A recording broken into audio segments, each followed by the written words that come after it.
Did I slash Marker and Isaac 2 on that one? I can't even remember. Let's run it back. But I used to, I've said this before, I used to have a brand of headphone that I bought because it was the cheapest brand of Bluetooth headphone on Amazon. They were called ENAC Fire. They would only work if both of the headphones were in, which is not good. So basically, you're, in my opinion, you're doubling the speed at which you use the battery, because you have to have both headphones in order for one of them to work, which doesn't even make any engineering sense to me, but let's try it. Not worth.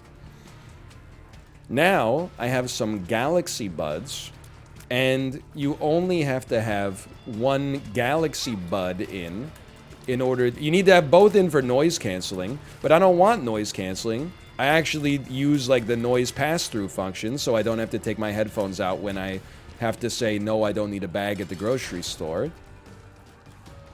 Galaxy Buds are all right. How's the mic quality? I've literally never taken a phone call with headphones in. I don't know, I wouldn't know what to do.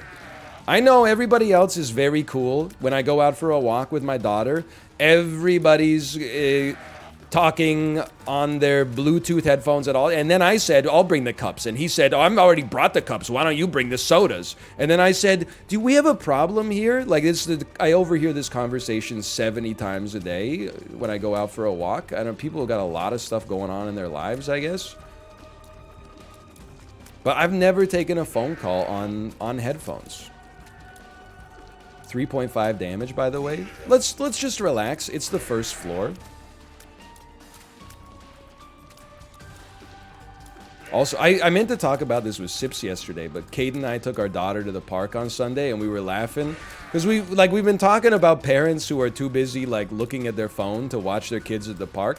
So every time like our daughter's in the swing, we've got to hit the emergency stop function every 5 minutes, because like some kid will just be like la la la la la la la la, and then like wander right behind like the path of the swing, and then the parent is like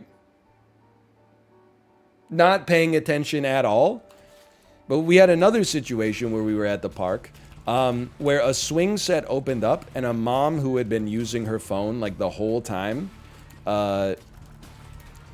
she went to put her kid in it, but she couldn't take her hand off the phone. So she was using one hand to put her 2-year-old into the swing and the other hand to continue her conversation. But she couldn't get her kid's feet to get through the whole of the swing. And then both of his shoes came off and he started to cry. And the mom was still just like talking on the phone. And I'm like, I get it. Like, it's not, from an individualist standpoint, it's not like it's the most fulfilling thing for an adult to do is to like, you know, be at the park pushing the same swing for 20 minutes. But like, can you just get off your phone for like 5 seconds and spend some time with your child?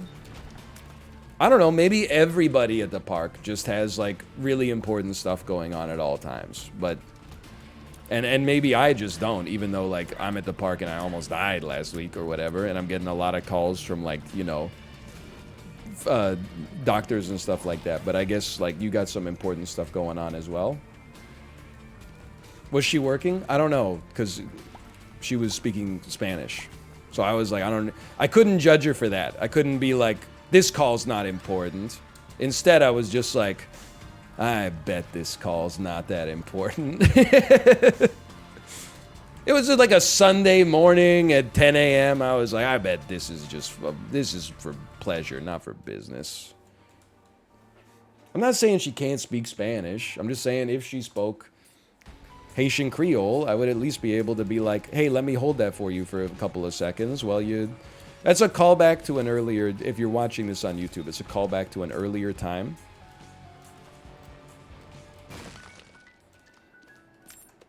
I don't want this, but I'm happy to have a reroll pedestal in this room.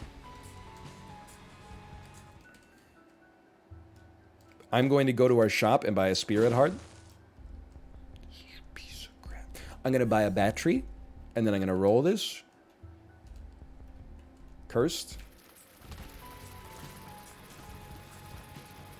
I'm going to lose my deal with the devil chance.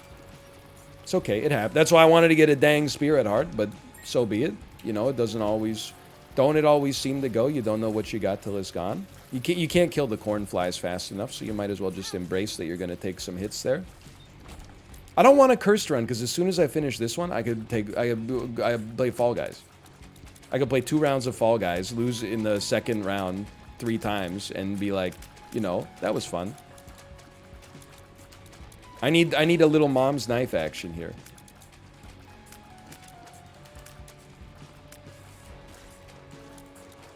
I did laugh because we just referenced whatever that song is called, Big Yellow Taxi, paved paradise and put up a parking lot. There was a clip in Vancouver. They're talking about building like some social housing in Kitsilano, which if you're not familiar with Kitsilano, I would politely describe it as NIMBY Central. It depends on the area of Kitsilano, but it's just a neighborhood that has access to the beach.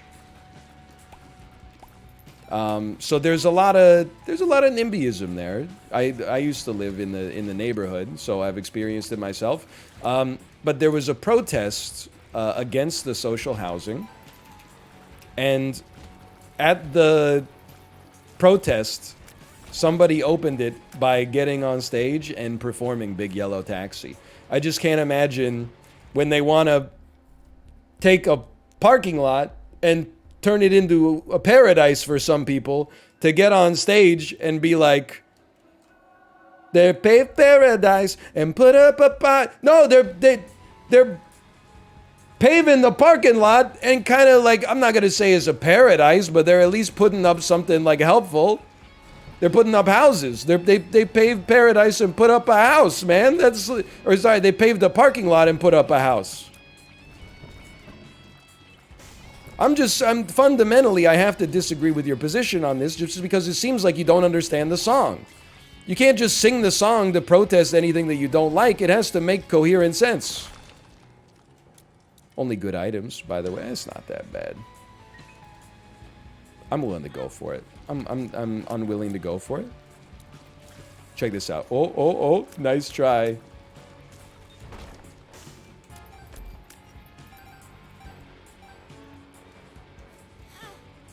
Abolish cars, smile. Don't get me started, man. I got in a lot of trouble because I interface with roads. All of a sudden, people are like, this guy's not qualified to talk about how he feels about cars. So I don't want to get into it. I almost died last week. People keep asking me. I'm a streamer. I'm somehow expected to have like a master's level understanding of civic planning and urban design. I'm literally just a guy. You saw me play Planet Coaster. I can't even do like digital design, much less like we're talking about the real world. I wish the real world would just stop hassling me, man. Okay, this is gonna take a bit. Just get ready for that.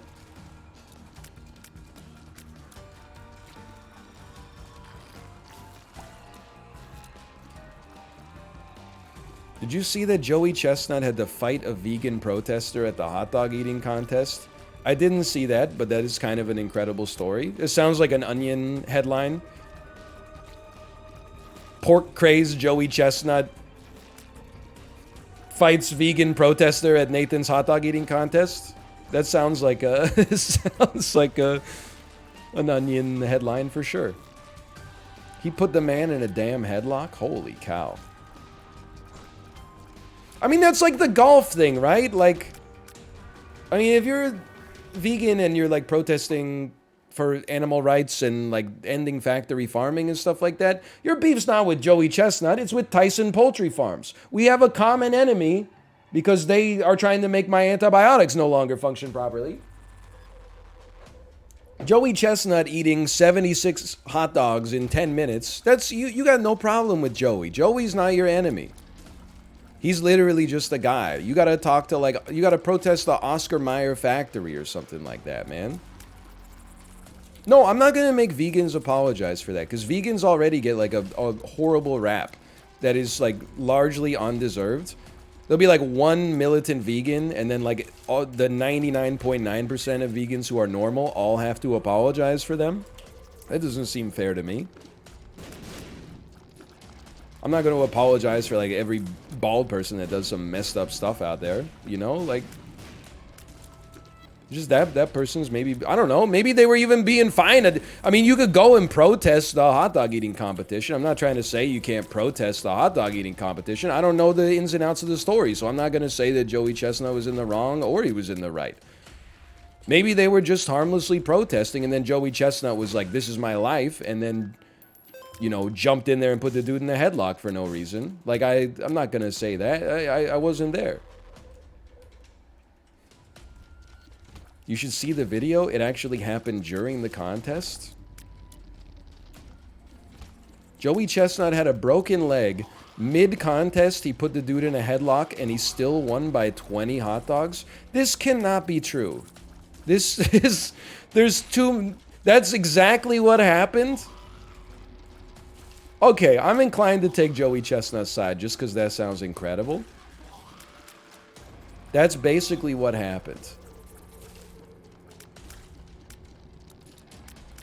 Holy cow. He's the damn GOAT. I don't know what you can say. I don't think anybody ever had to fight off a protester mid-game before. Oh, okay, so that's based. But when Meta World Peace jumps into the audience to start throwing fists, everyone's like, he's banned from the NBA for a year. Okay.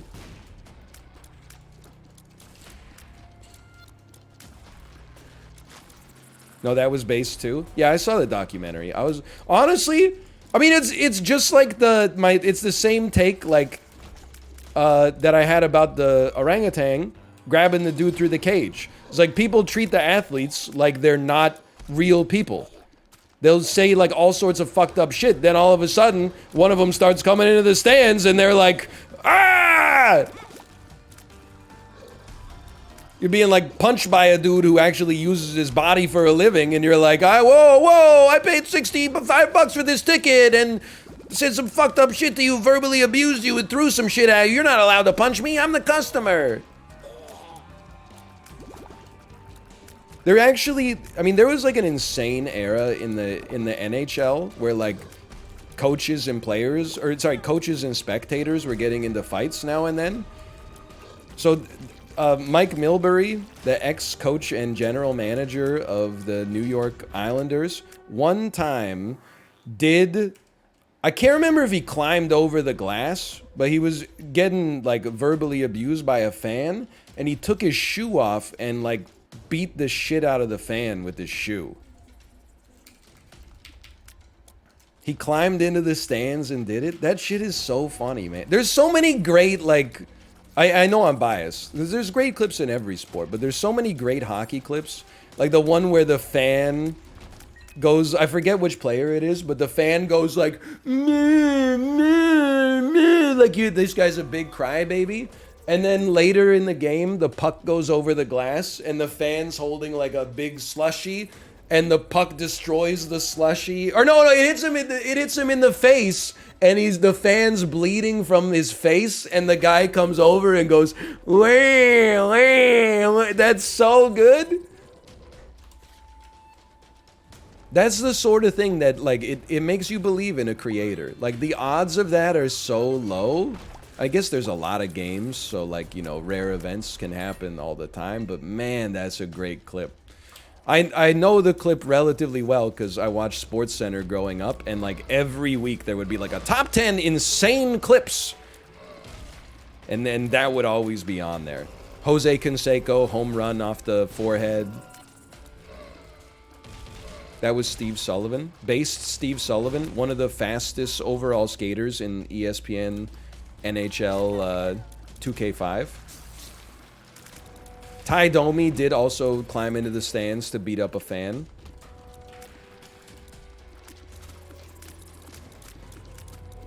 Oh, dude, but the one where the dude is making fun of Steve Sullivan, and then later he gets hit in the face with a puck and Steve Sullivan comes to make fun of him. That's great.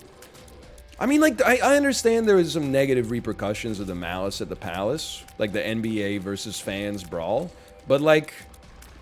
I mean, the athletes are like people. They start to get physically abused by the people in the stands. I mean, it's probably a nice thing to say, to be like, oh, they should never respond in kind.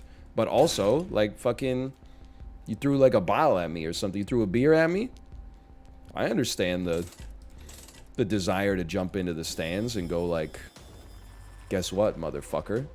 I'm like 6'9", and I work out for a living. You didn't think this one through, did you?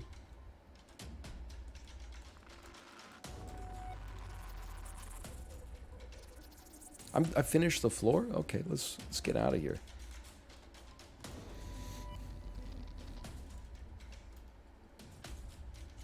If someone brought you a wig, would you wear it on stream? No, I mean, fair question. Definitely not a weird question at all. Having worn, like, wigs before for Halloween costumes and stuff, this shit is, like, itchy as hell. I don't know if it's just, like, because, you know, you're wearing the cheapest wig of all time, but they are not comfortable. What about a good wig? No, probably not. I don't think I would. Honestly, I'm just okay being bald. It's not really that big of a deal. It gets to be less of a big deal the older you get, too. It has its perks, man. Anyone that's actually bald will tell you, like, the worst part of being bald is actually going bald. Because then you have to look deep inside yourself and, you know, you got to go into that fucked up tree on Dagobah and, like, figure out who you are as a person, like, how much of your identity is wrapped up in, like, these dead strands of protein coming out of the top of your head. But once you get through that, once you, like, strike down Darth Vader or whatever, being bald, you know, it has some, pardon me, it has some perks. Very low, very low maintenance, in particular. Never having to get a haircut is nice. Or the period before you eventually get a haircut where you're like, damn, I should have gotten a haircut like last week when I had some time. There are some annoying things about it as well. I wouldn't deny that. Like, you definitely, like, your hair catches your sweat when you work out. So when you're bald, the sweat just rolls down the front of your head and, like, gets in your eyes and stuff. It's a little colder in the winter time for sure. It's in the summertime, you definitely got to make sure you put sunscreen on if you're not wearing a, well, probably if you are wearing a hat too, but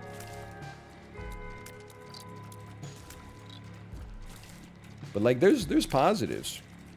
Being bald is like, I don't know. I feel like most bald men are kind of okay with it. I would guess that most men who are bald would say like, yeah, it's okay. Like they would describe themselves as mildly pleased with the experience. Balding is like a disaster. That's where you gotta search deep within yourself. But being bald is not so bad. It's the process of getting to the baldness that, you know, you have to go through some ego death, I think.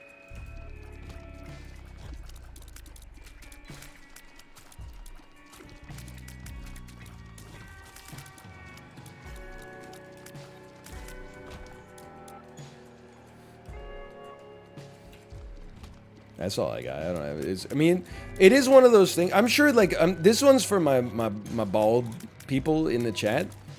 The actual worst part about being bald is, especially when you're on the younger side, is just constantly being asked about what it's like to be bald when it's literally, like, fucking exactly the same, except you don't wash your hair in the shower. The most annoying part of being bald is people with hair being like, hey, would you use soap on your scalp or shampoo?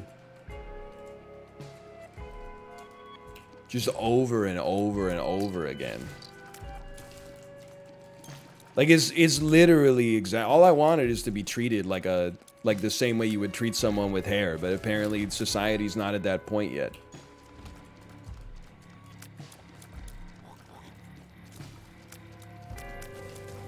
Tell us so we never ask you again. It's your first time on this website? I do that to bearded people? Honestly, you know what? I feel like you should. I feel like that's a little self-righteous. I'm here for it. Next time somebody with hair and a beard says, what's it like to be bald? Bro, what's it like to have like a lot of hair on your chin? Whoa, do you use shampoo on your beard? Do you shine your beard in the thing that you put your ball in at the bowling alley? You shine your beard in there? Fucking asshole, idiot.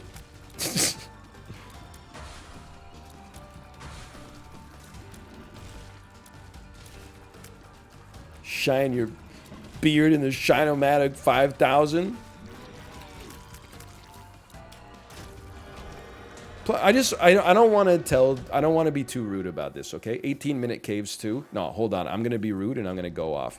Ooh! It's incredible. Okay, I'm not going to be rude anymore. I thought about being rude. Now I'm not going to be rude anymore. Okay, we're good. I love when NL bullies a man he made up.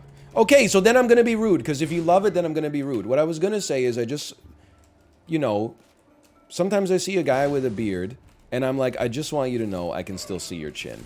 Like, I understand what you're trying to do there. As Jay so definitely said, beards are sick because you get to make your own jawline.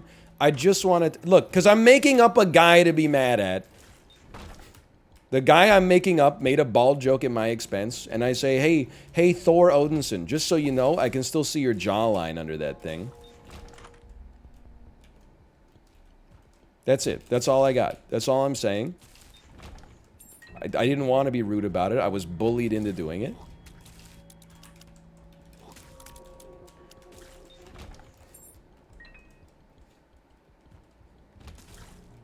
Holy cow. Feels good to have a good run. Feels good to be good.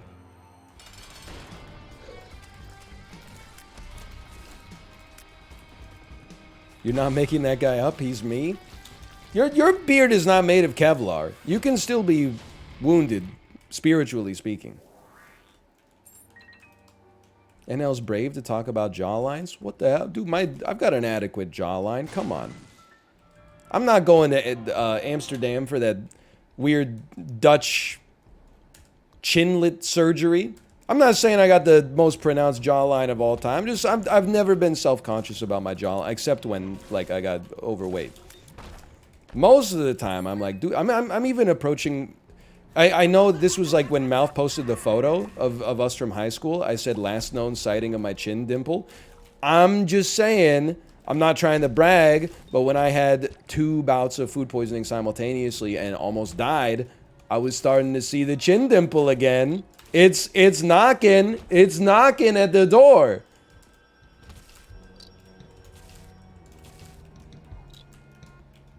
I don't know if I can keep up that kind of weight loss regimen of losing like a troubling amount of weight in a very short period of time and having people comment things on my subreddit like, Jesus, you weren't lying, he looks like a ghost. But I will say one of the coolest things about like almost dying is that I really thought that I was gonna have like a longer period of being able to just gorge and eat whatever I wanted before feeling any ill effects. And don't get me wrong, there was like a week where my appetite came, like it was last week. My appetite came back. I was eating meats and chips and ice creams and all sorts of, and I was not limiting myself at all. And then today, I was like, you know what? I'm starting to feel a little soft. I was going pretty hard on the dirty bulk. I think it only took like a week to return to my previous state. I really thought I was gonna have like 3 weeks. But now I'm like, okay, well, you know what? I guess I gotta get back to, I mean, you don't got to, you can do whatever you want, but I guess I'm gonna get back to slightly healthier living. Like not eating a bunch of ice cream like right after dinner just because you were sick a week ago.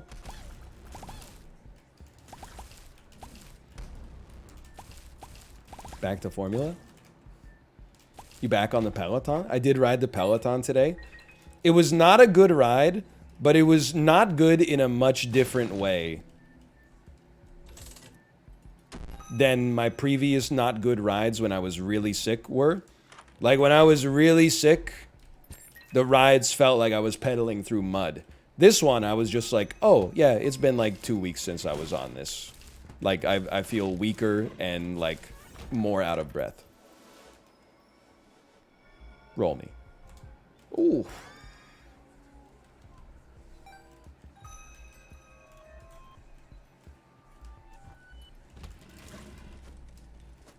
It's gonna take a while, you know, get back to those numbers. But then also, I was like, when I was riding today, I was out of breath and like, you know, breathing heavy.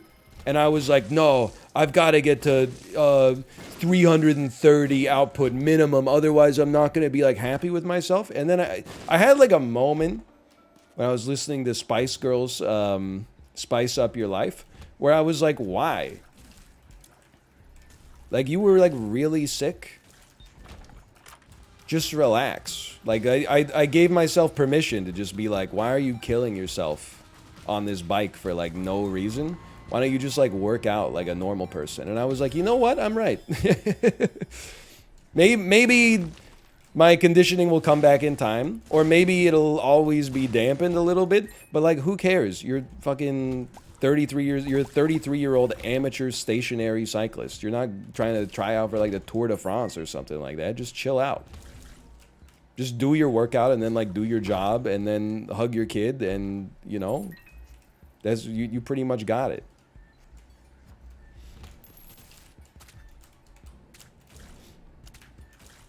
Is that your profession? Is what my profession? When I said I was an amateur stationary cyclist, I feel like we might need to do some refresher courses on the words amateur and professional.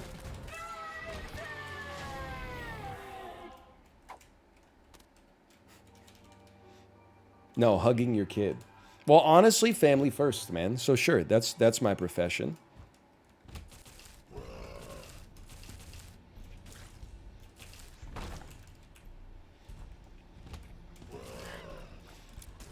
Isn't it by definition amateur if you're stationary cycling? No, there's like, you know, 40 Peloton instructors worldwide who stationary bike professionally.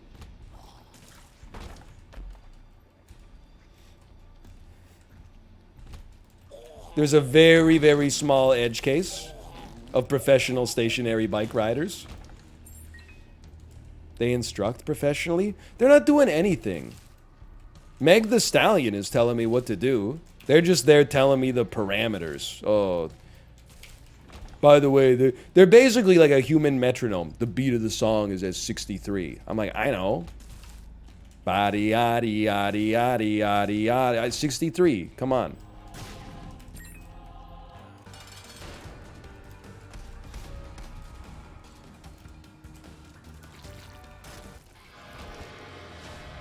Might as well. Give it a try.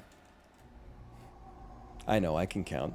1, 2, 3, 4, 5, 6, 7, 8, 9, 10, 11, 63. 1, 2, 3, 4, 5, 63. You know, yeah, you know, I would take this. I would take this and I would use it on the chest. Why not? Have you heard the song "We Not Humpin'" remix? I've heard the original. I've not heard the remix. I'm just kidding. I've never heard of this song before in my life.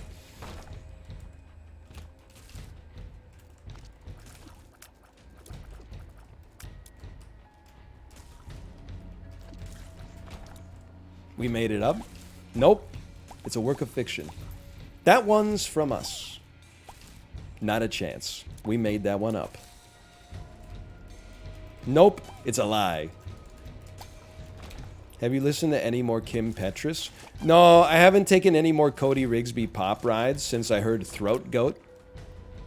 But it's just because, I mean, again, I almost died, so I wasn't riding the bike. But it's nothing against Cody Rigsby. In fact, Cody Rigsby might be my favorite instructor. Not necessarily on a personality level, though I'm not knocking him, but I think he has the most consistently high output programming. Okay, put me in.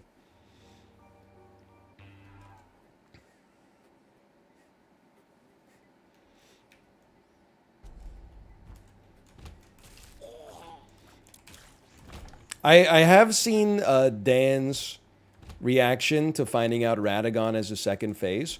I'm also living, let me say it, I am living for Dan becoming a wholesome live stream fails superstar. Every Dan stream now has a couple of clips that make it up to the top of live stream fails. And then there's always the most sane people in the comments are like, Why is his health bar so low? And then it starts like a 400 comment argument about like, well, that can't be any fun. And people are like, well, he's actually having fun. And then they're like, well, I don't understand why people gatekeep the way Elden Ring gets played. And they're like, well, he's not gatekeeping. He's just having like a good time. He's just doing something as like a self-imposed challenge. But then like, you know, load more comments, load more comments, more comments, show more comments, show more comments, show more comments. User was banned for this post. Show more comments. Hold on. I got some incredible plays to make. Nope. Yep. Just one more comment, bro. Bro, just one more comment.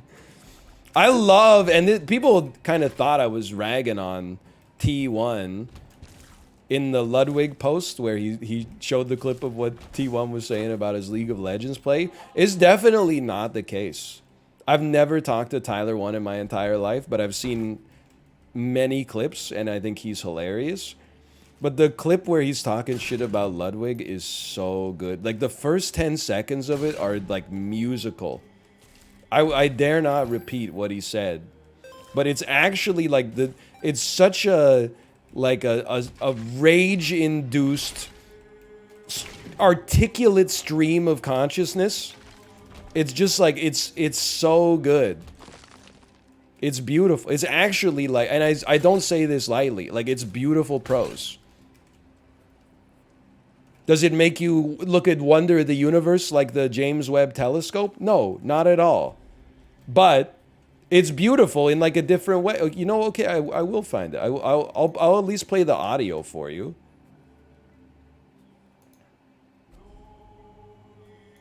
Hold on, Twitter's a little slow today. It must be on the Rogers network. Ludwig's bum-headed bitch-ass, bum bitch, fuck you, Ludwig ass. Playing support, this stupid son of a bitch. I'm not flaming, I'm just saying. Like that 10 seconds is it's unbelievable. There's just something about it, man. Like the cadence, the rapid fire, the way he's mixing up his speed, like it's elegant. Ludwig's bum-headed bitch-ass, bum bitch, fuck you, Ludwig ass. Playing support, this stupid son of a bitch. I'm not flaming, I'm just saying. It might be like the most beautiful 10 seconds of off-the-cuff audio I've ever heard. It's incredible.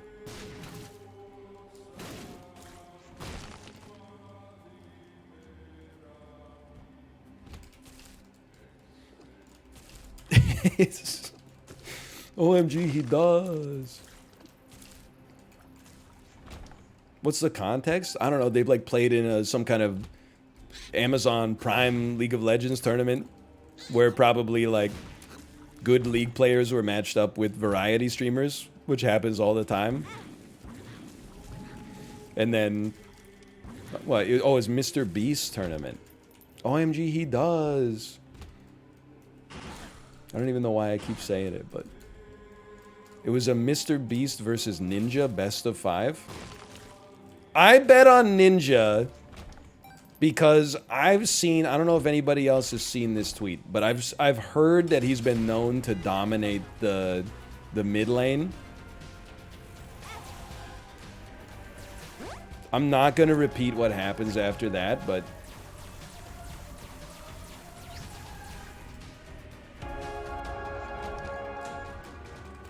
very nice day. Open parentheses, very nice day, close parentheses.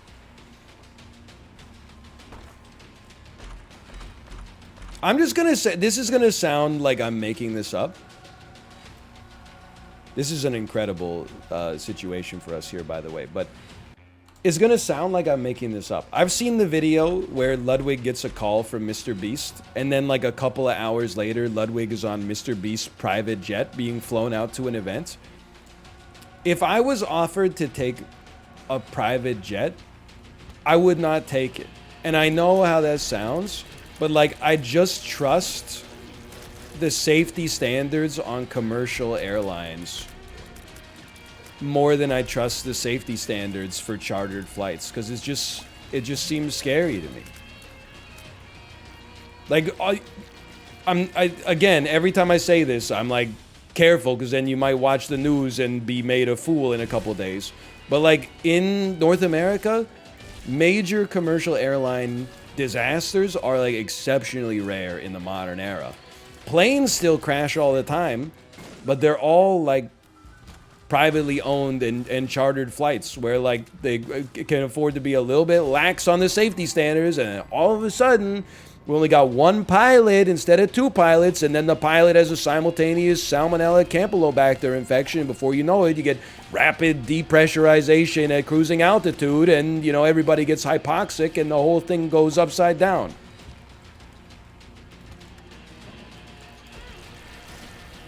I'm just saying.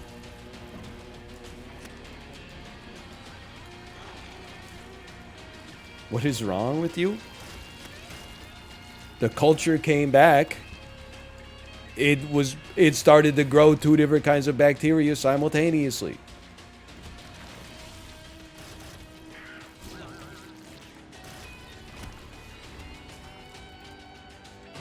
I'm not flaming. I'm just saying. I would think twice before accepting a private jet flight. I'm not saying you're wrong to suggest it. Like, I'm sure, I mean, people take them every day and it's fine. I don't know if I would be comfortable with it. I'd be like, no, thanks for the offer, but instead, could you just pick up my ticket? I'll fly coach on, like, United. Thanks for the offer to be on your private plane, but instead, could you just buy me a coach ticket? With no, but I wanted, no, that's my one stipulation. No layovers. I'll fly coach, but I'm not doing a layover. You find me a direct flight, okay?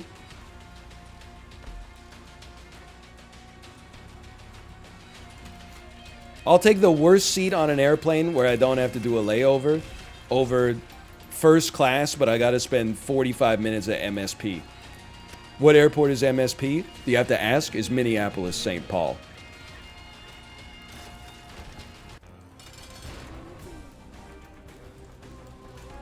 Look at this. I'm dancing around. You see that shit? It's incredible.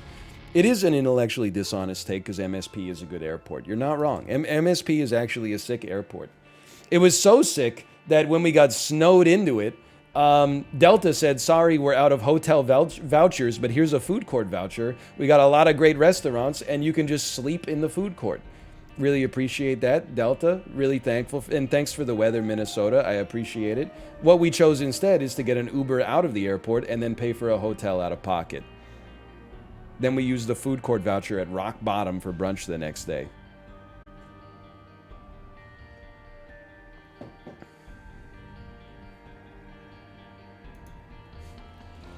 / marker. That's Isaac 3.